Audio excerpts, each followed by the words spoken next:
Hello, and welcome to the Consider Your Mind podcast. I'm your host, Eric King, and along with my co host, Mino Pachan, we're here to talk about all things mental health. Let's get into it. All right, hello everybody. Welcome back to Consider Your Mind Podcast, episode number 30. Yeah, 30 like Curry. Yes, Chef sir. Curry Getting with up the there. shot. Yes, sir. Yes. Last week, our episode, we're pretty much just talking about boundaries. If you missed that, go ahead and go give it a listen. This week, we're talking about procrastination, something that affects most, if not all of us. Yeah, exactly. It's just some days you're just not feeling it, and you just, you know what, maybe another hour. Turns into I'll just take care of that tomorrow. Turns into next week. Next thing you know, you're late. Deadlines are overpassed. You're like, damn. So yeah, procrastination's it's real. a hell of a thing. It is real. No, it's real. It's real, man. That's why I wanted to do a subject on it, because I kind of like last week with boundaries. It's something that I think we all, deal with. We struggle. It's not. Again, there is some scientific, stuff we'll delve into just a little bit, but it's more things that are kind of relatable. But at the same time, it's all about, habits and skills. So those can be developed. Those can be improved on. It's not like you're just broken. There are ways to improve this stuff. And again, much like last episode, preaching to myself over here in this one. So yeah, Mino. So you have some experience with this P word, procrastination. You're a procrastinator, Mino? I used to be very badly until a lot of it had to do with just being lazy. You know what I mean? After my soccer career was over, I just didn't want to do anything anymore. Like no motivation, I guess you could say. My mindset was completely flipped from playing soccer at a very high level and competitive level to being where, I had tasks to do, I had practice, I had a lot of disciplines that I needed to do and work on to get better and improve myself. And that takes a lot of time and discipline and self-control and everything like that. And then you get so used to it that everything was just a task that needed to be done. Until the point where, I could no longer play due to injuries. And then you just kind of get used to not, I don't need to run 5 laps. And yeah, I won't. For what? Yeah, exactly. I don't need to do 10 killers and sprints. For what? And then next thing you know, now you're complaining about, man, I can't run for more than 5 minutes. I can't. I used to be able to play the full game without being tired. Now I'm tired by halftime. Yeah. When you lack in one area, other areas take a hit too. That's important to notice. Sometimes I think we get caught up in the compartmentalizing and even pride ourselves as guys compartmentalizing. Hey, I take care of this at home, this at work, this, that, all these different roles that we have from ourselves. But that doesn't help us when it comes to, stuff that we actually have to do. Or many times if there's a whole bunch of things we need to be doing. We actually don't even have time to be doing it. So compartmentalizing, it really doesn't help us. All it does is, bleed into other things. I think you mentioned earlier too. It's like you lose motivation.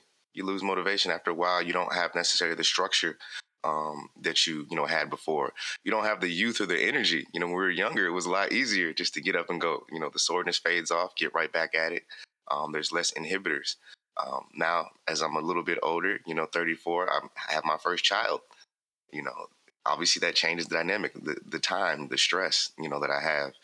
It does change over time. It's easier to do stuff when you're younger.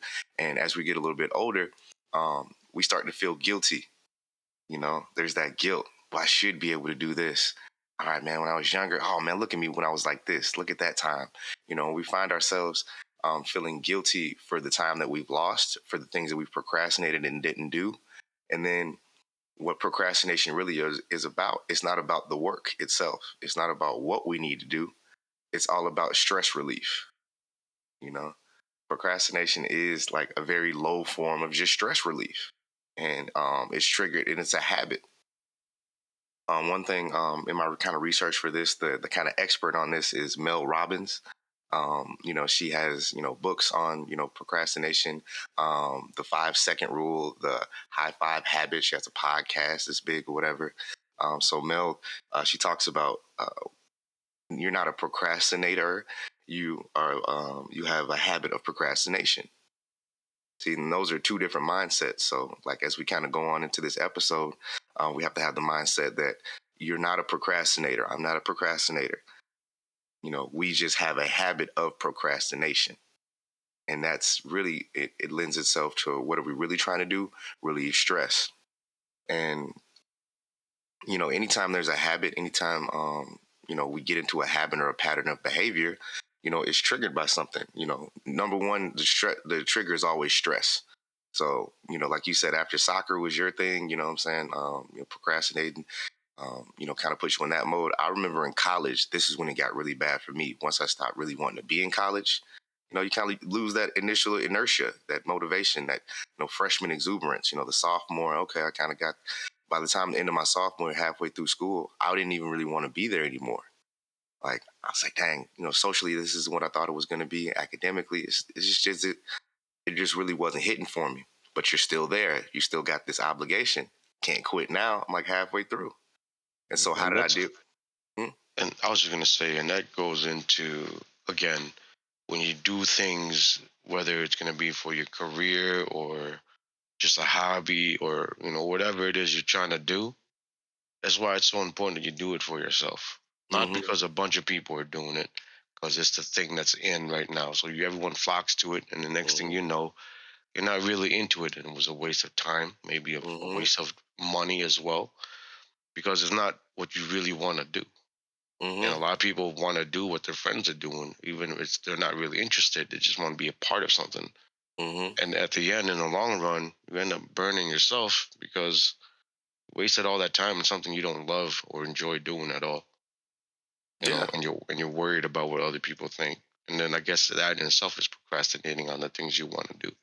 Mm-hmm.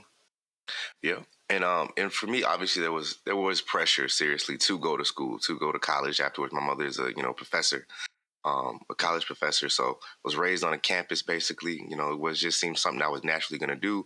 I wanted to be a journalist. So that was my path to it. But all of a sudden, when you start to see, you start to really learn about journalism, learn about the industry, you start to learn different things, and you can kind of, think you're into something and then kind of fall out of love with it. It happens, especially when you're 18, 19, 20. This is college age. You switch majors all the time.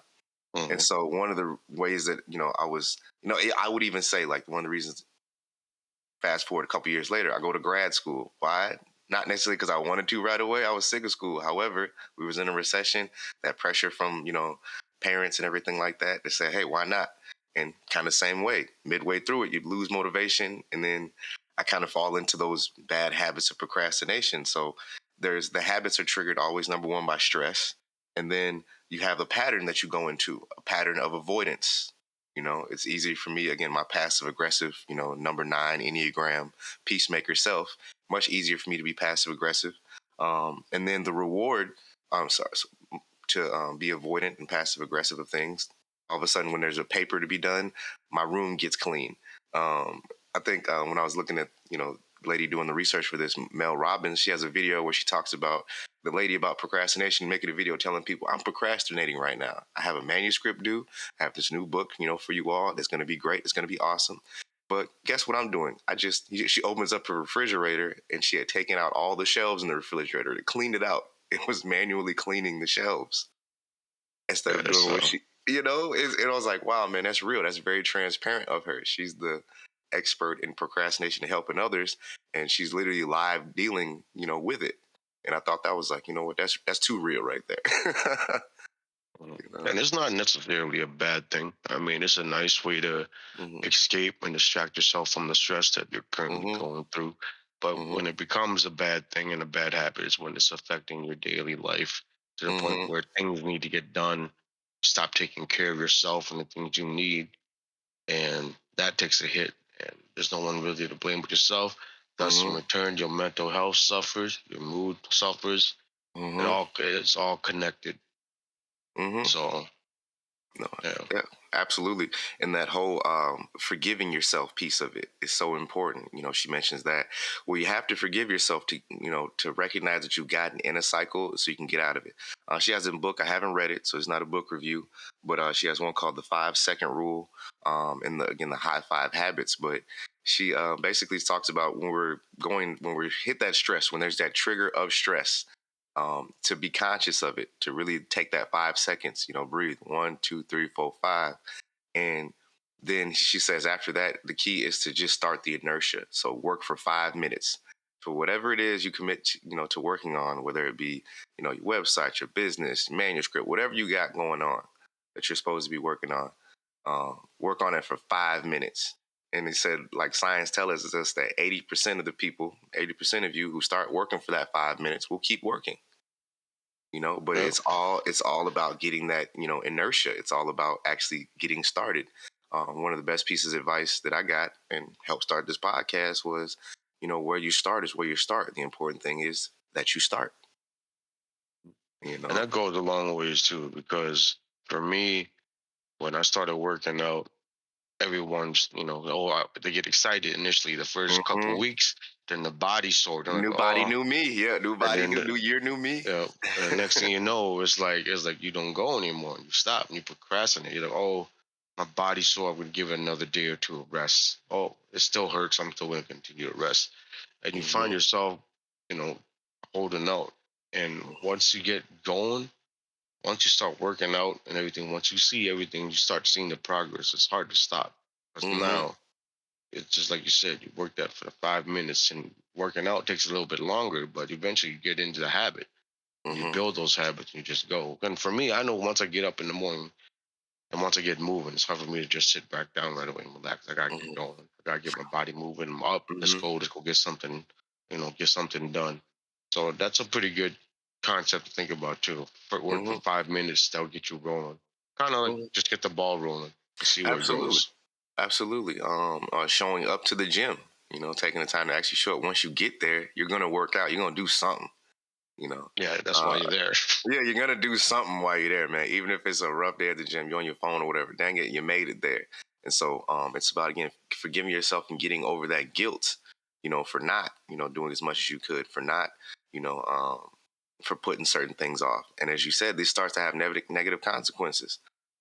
Procrastination causes us to miss deadlines. It can mess up relationships, because you say you're going to do something for somebody and you don't. Hey, that can mess up a Mhm. relationship, man. you know, Yes. you have opportunities and skills and talents, ideas for a podcast, for a book, for a training course. You have expertise in something. However, you have so much guilt over what you should be doing that it stops you from doing, it paralyzes you. The guilt Mhm. of it can be so paralyzing and then self-sabotaging. Now all of a sudden you feel, well, dang it, man, why I don't even deserve this, such and such. It's like the snooze alarm effect. And I'm glad you mentioned talking about, your morning routines and getting going, getting the blood flowing, getting going, because there's something called sleep inertia. Again, solve a little bit, not to get too scientific, but we all sleep in cycles. We've heard different levels of sleep. Even I think the deepest one is the REM sleep. Was it That rapid eye RAM. move?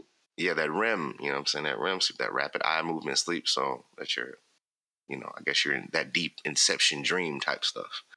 And so when we're coming out of, to start to wake up, we're breaking, our body starts breaking ourselves out of those, that inertia, whatever sleep we're going.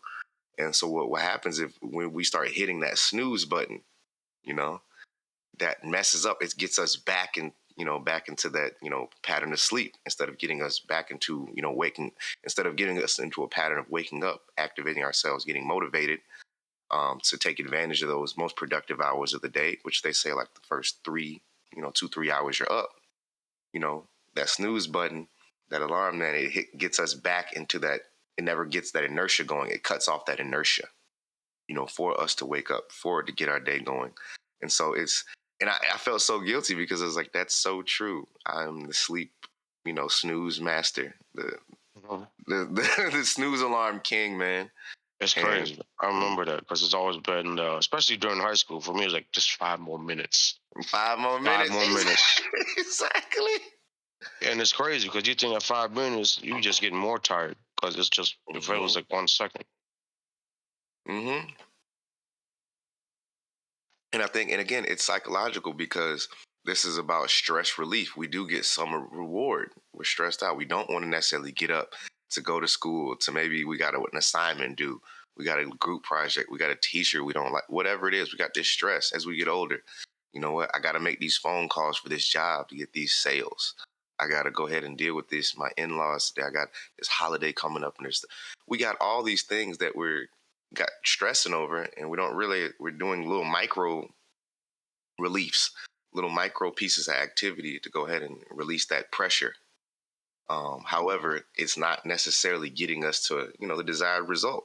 Nothing wrong with relieving stress, people. This is a stressful world. Nothing wrong with wanting to escape. We did a whole episode on escapism. But as we say in that episode, once it takes too far is when you start missing deadlines. It starts costing you opportunities. And then once those deadlines are, as you get older, man, hey, once deadlines are done, once opportunities are passed, it's not the easiest thing to, get it again. And you feel guilty over that. Just like when we were younger, like, we didn't have to worry about gaining 30 pounds real quick if we don't do nothing, or gaining 20 pounds to take off. Now, as you get older, if you let yourself go too far, it's so hard to get right back in shape. It's so hard to Mm-hmm. just snap back. To kind of get in the news real quick, we love sports. One of the criticisms, a guy for the Tampa Bay Buccaneers, who Tom Brady plays for, one of the running backs, man, he came in like 30, 40 pounds overweight, they said, to camp. They're getting ready for the season. Playoff Lenny, they talked about Leonard Fournette. I hope it's not true, man. I hope he come out and put a video or something. But they were saying, man came in 30 pounds overweight, into camp, you know. Now, as they Yeah. said back in the day, that was fine because training camp was like 2 months long, like 8 weeks. You could use that time to play yourself back into shape. But now you don't have they take less of your time during the off season. It's more on that player to work with their trainers to stay disciplined. Kind of what we talked about on Let's Talk About It. After you sign that big contract for millions of dollars, are you still hungry? Hmm. Work wise, or you just hungry? You're just trying to eat now. You're just trying to relax. All right. Oh, you got the Super Bowl and everything like that. Oh, okay, this is what you want, a Super Bowl opportunity. Great. And now, do you still want to? Are you still going? Are you going to now procrastinate? Are you going to get into bad habits of delaying what you should and know how to do as a professional? So again, not to get off on any, not trying to talk about no millionaires. Got way more money and way more accomplished than me. I'm just saying we see examples of um, ways people passively or aggressively, relieve stress and delay opportunities and procrastinate. And what can it can end up costing you your spot on the team. you know, Especially in the professional level, on there's the. always someone else. Mm-hmm. Next man up is what they say. Mm-hmm. No, absolutely, and especially when it's driven by youth, potential, ability, stuff like that. You got to capitalize on that. As we're not in that field, but we have to again capitalize on certain opportunities here in the podcasting space. What's the easiest thing in the world? Again, we got a kind of a late start to this episode because I, fell asleep. I think it's kind of the results of COVID. Have a couple of effects of COVID, and I think one of them again is that fatigue. And I'm like, crap, man, I gotta I missed something I had to do yesterday around the afternoon time, around the end of the workday. I'm usually just fine. But lately I've been dog tired, and I just gotta, make some adjustments. But Yeah. again, it's the easiest thing again is to get into a pattern, into a habit of procrastination. Going back to the original message, you are not a procrastinator. You have a habit of procrastination. It's important too to establish yourself with your own routine. And we hmm talked about this in the past too, how it helps overall with your mental health to have a steady routine that works for you and your schedule. It just keeps the mind at a level, at a level field. And we all know what it feels like to get overwhelmed with things. And a little small problem could turn into a big thing and ruins your whole day, your whole mood. And it's easy to get overwhelmed with things, but especially with nowadays how fast paced the world is moving. You know, people spend more time working than they do with their loved ones, and it's unfortunate, but it shouldn't be how it is, but that's how they say that's how it is. You know, Mm-hmm. a lot of times, like especially in business, like for me, when we were in the corporate world, no one hated the corporate world more than I did, Yeah. and I would always bump heads with the managers, and it would be like I even told one of my managers straight up, I was like, you don't give a rat's ass about me because if I Mm. wasn't here, you would replace me in the snap of a finger. So why am I breaking my back for you? You know? And he's like, Mm-hmm. well, it's the respect. You're like, exactly. Where's my respect? Mm. You know? And he couldn't say nothing. And it's like, I understand it's business. That's the dark side of business is that people don't really care about you. It's You're a all about cog the in the money. wheel. You're a number. You know exactly. You know what I mean? And it's like the biggest pyramid scheme of all time is working.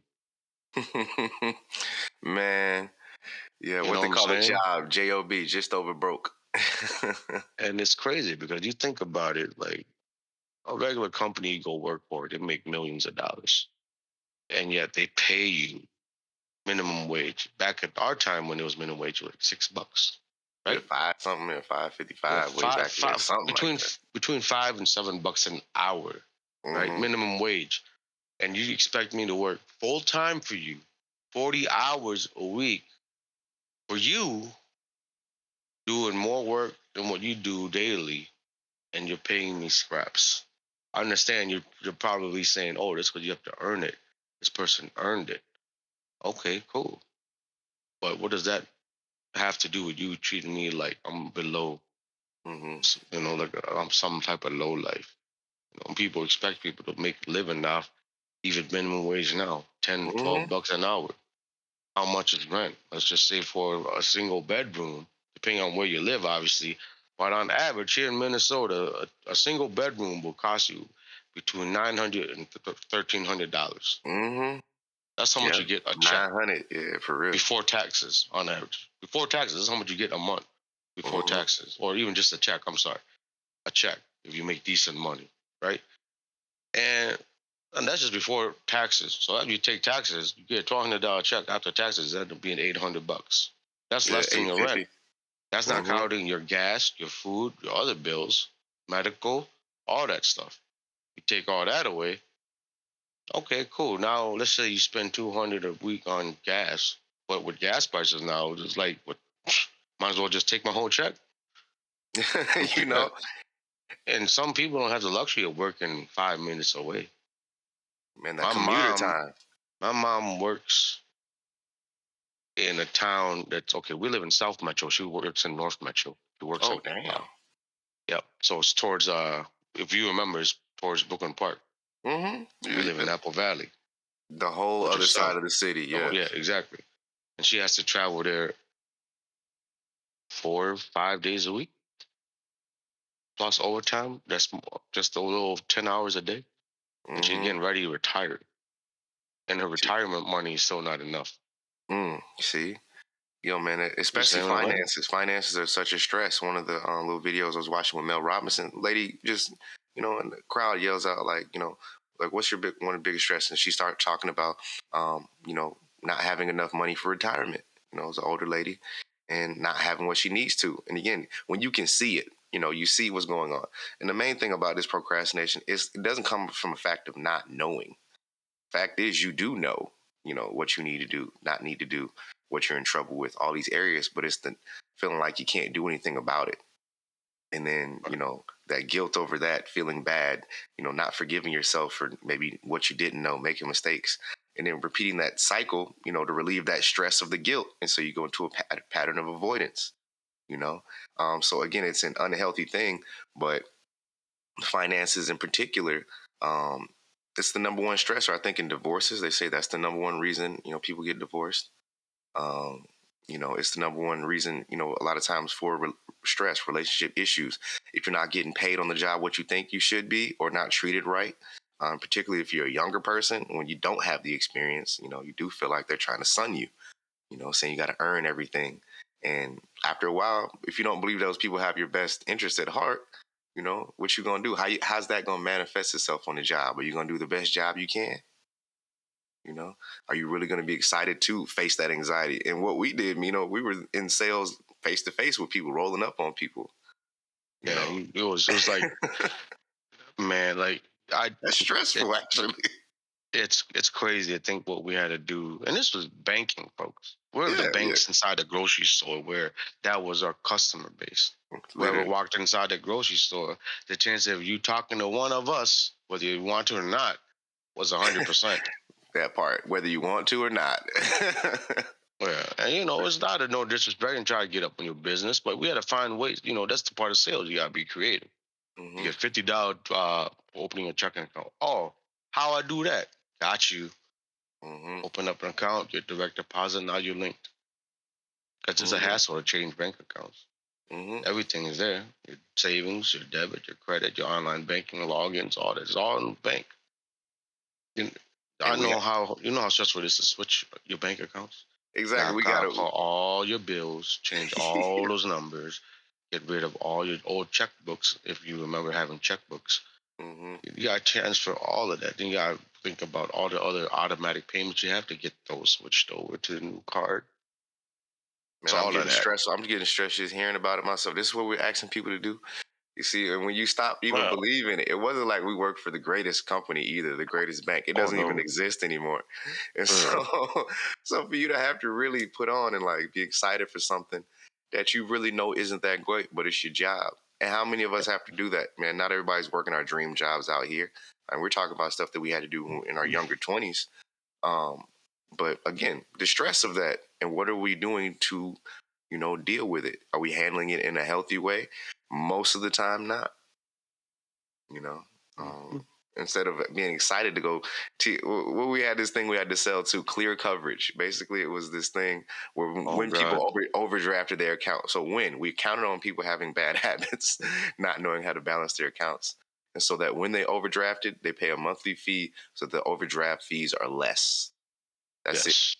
A fee to anticipate your fees. And we had to sell this stuff. And believe, man, And I, people were signing up left and right.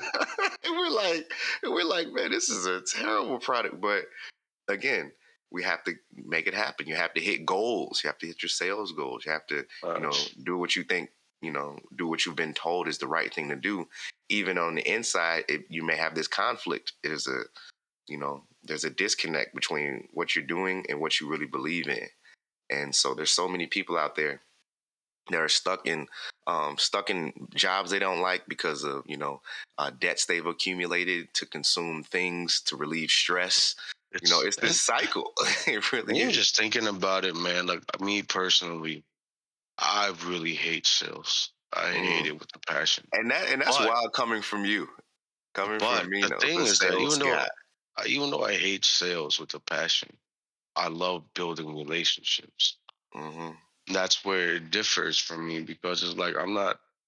I guess that's what makes me good at what I did was because I wasn't a car salesman. I Hmm. literally had a genuine interest of wanting to help somebody. Like I even tell them if they weren't in a position to get a loan, I tell them straight up like, nah, man, it's not gonna work for you. Hmm. I'm telling you right now, that's not what you want to do, and I would get in trouble for it. And I don't care Hmm. because at the end of the day, I'll be able to sleep. Because I Oh, remember that's when when I you're went, working at the big bank. Yeah, yeah. You're yeah, working when I at the went big. over to we'll just call them big bank. Yeah. To the big bank, people will know that wherever in banking, when I say big bank, and I'm talking sales, pure sales, y'all would know who I'm talking about. And I would get in arguments daily with my manager because how they would do things is the moment you meet with the customer, you'll take is I'll be right back. You'll tell them you'll be right back. And what you're really doing is you're leaving the customer at your desk to go talk to your manager to come up with a game plan to sell them something. And there'll be a lot of times it's just gonna be credit cards or loans or whatever it may be. But these people, based on where we were at, were not in the right financial state to sell them loans and all this stuff. Hmm. And I would fight my managers back. I'm not doing that. Hmm. They can't afford to. They're on a fixed income. What do they need a big loan for? For what? You know? Hmm. Instead, I got my goals. Get open them other accounts, a secured card, a savings account. It would not be the six things that they need, but it's a couple things that I'm Yeah. fine with. not You the know, most revenue generating products, but it may be what that person actually needs. And that conflict, man, I mean, dealing with that. and you tell me this, how I was still able to hit my numbers there, regardless of what they wanted me to do. It's all about, again, for me, I enjoy hearing the stories of people and helping them out and building those relationships. Because how I got my business as a salesperson was through word of mouth and networking. It'll be Mm-hmm. months later that, oh, my uncle came and saw you, said that you helped him out really nicely, and I'm actually a college student. Oh, well, here's a college credit card, here's the checking, savings, boom, that's all you need. Boom, boom. Oh, my friend saw you, da da da. I'm actually looking to buy a car. Oh, okay, yeah, auto loan, Mm-hmm. and and that's how I built it. It was just really through building those relationships. And Yeah, to me, yeah. that's my favorite part of the sales. But sales is what it is. I hate it. It's a monster, man. It really is.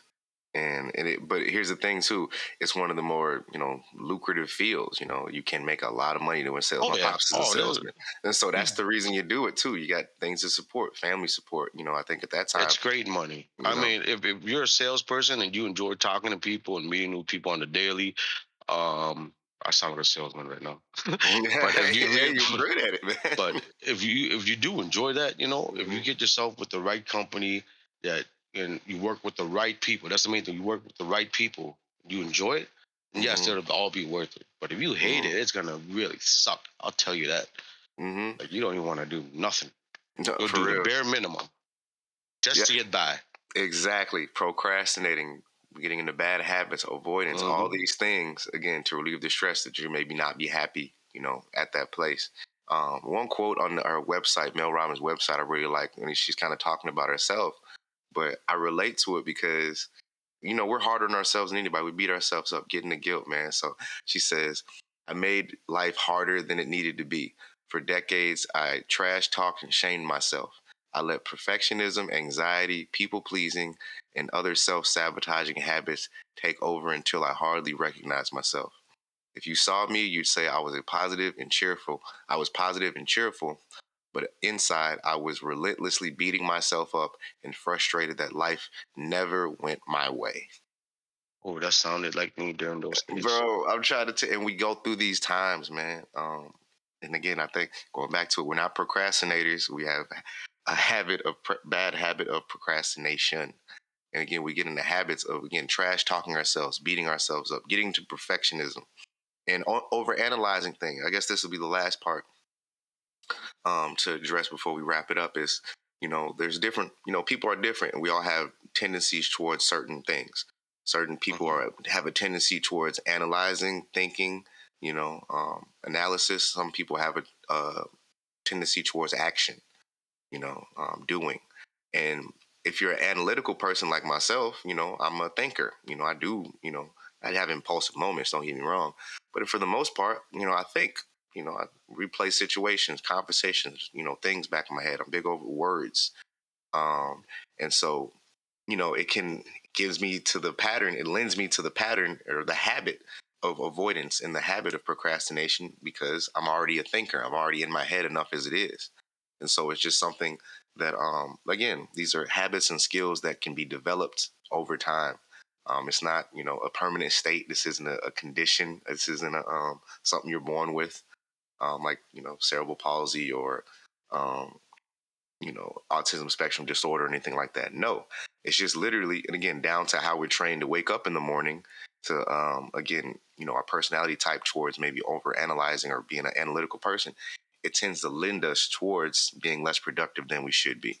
And then what we're going to do when we're less productive, we're going to analyze it and overthink it and feel guilty about it. So it's so important, again, to, take those times and recognizing, you know, when we're getting into those patterns. All that just reminded me of something real quick that I want to share.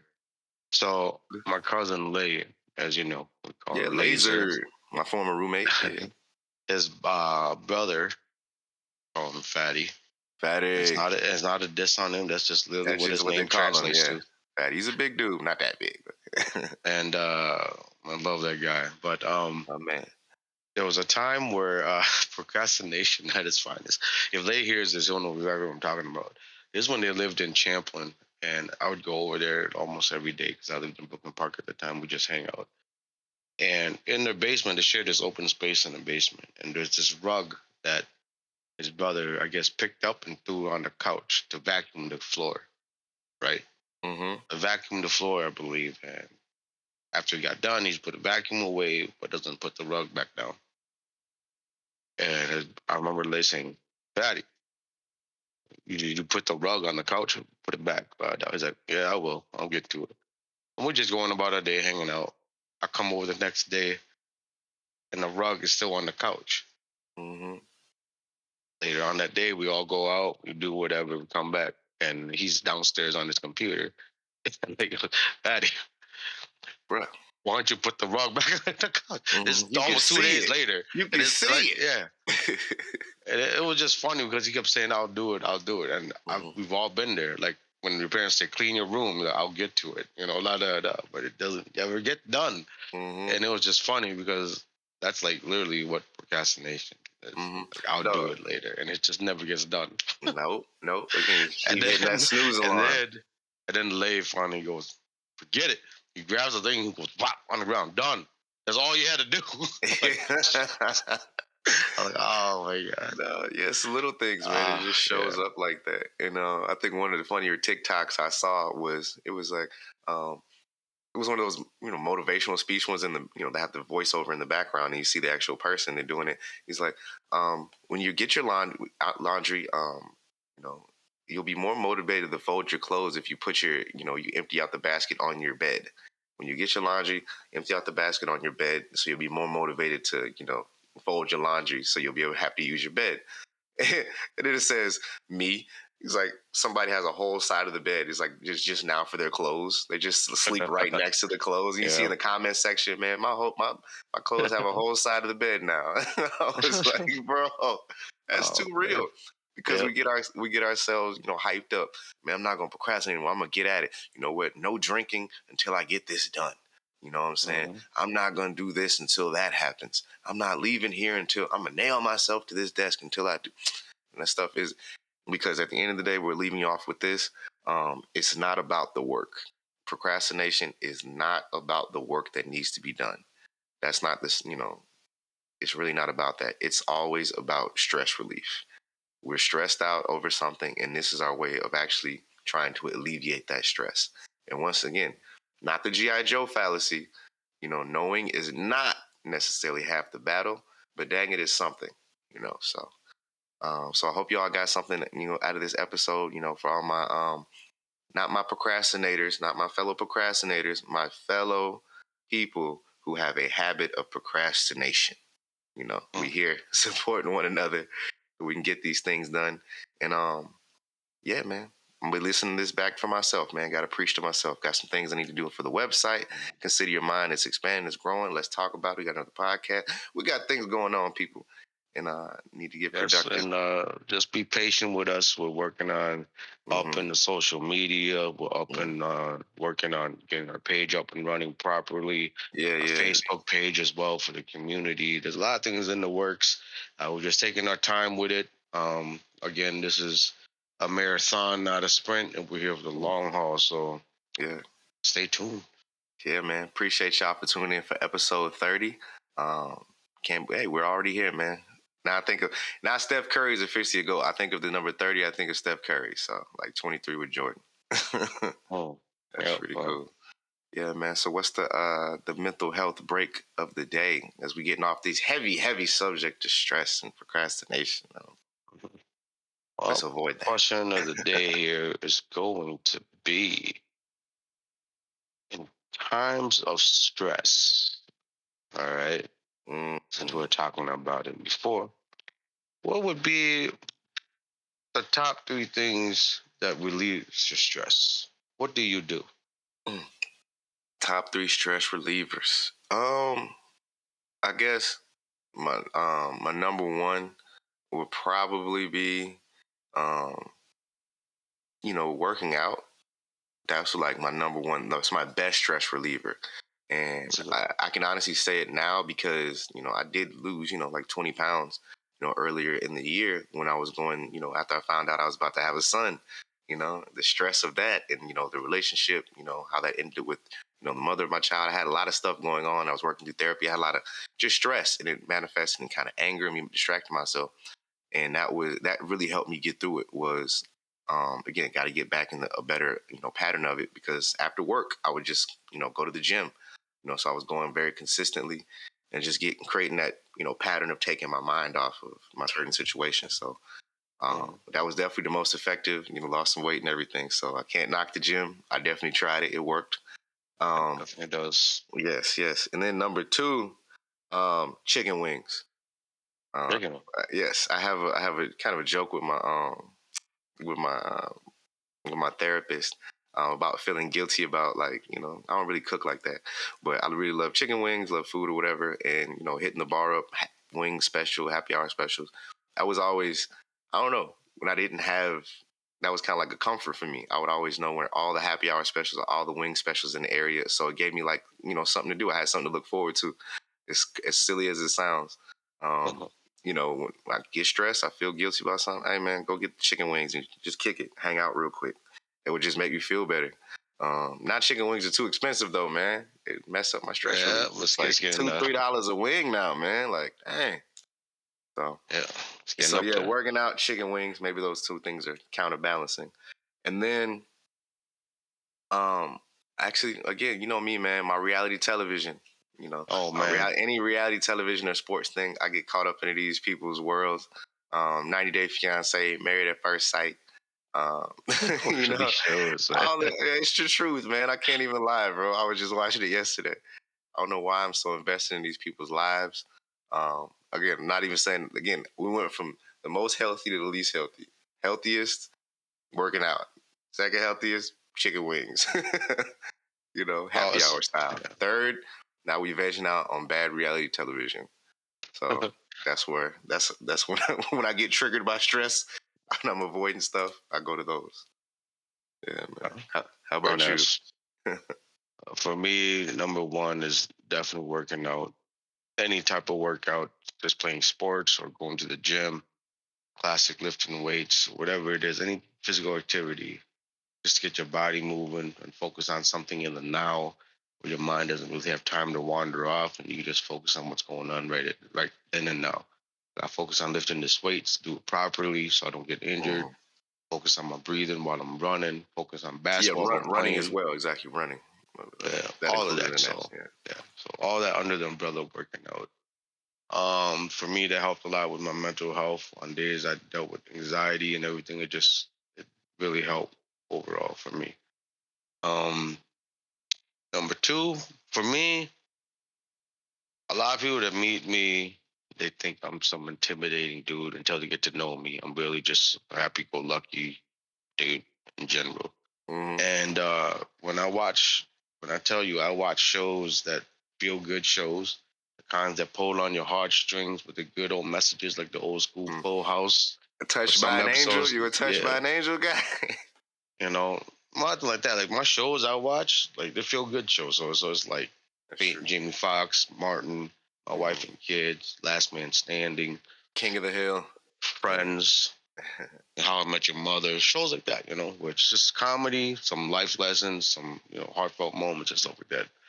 So really keeps me in touch with my emotions. Gotcha. So it keeps me just checked on that. Emotions. A lot of people know me. I don't really care. People call me emotional. I don't care. I was raised by a single mom, so I'm gonna have those emotional passionate qualities. I call you passionate, my brother. Some people just more in touch with their, I guess, feminine side. But that would be one for me. So I like watching those feel good TV shows.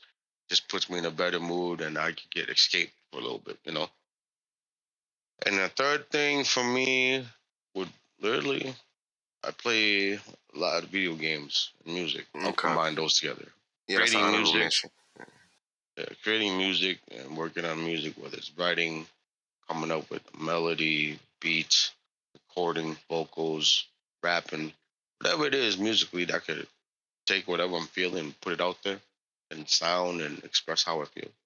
That really helps me the most. And playing video games, I could just escape. Everyone knows what video games do for yeah, you. Exactly. It's a little escape, give you a little reward system for real. I could take out my anger in Call of Duty and not, have to worry about jail time and same because I kill somebody. Just go. There you go. Get to let it gang out. bang online. Go gang bang online in GTA. It's whatever. It's just a fun escape. Wasted. I'd rather do all that stuff and then and it keeps me at home to save money overall. So yeah, nowadays especially. Yes. For sure. Yeah, man. That's all I got for this week. Anything else you want to say? No, man, that's about it, man. Thank you all for listening. Again, episode 30 of the Consider Your Mind podcast. You could have been anywhere in the world, but you're here with us listening. And we do appreciate that. And y'all enjoy yourselves. Have a great rest of your week, and we will see you next week. Peace.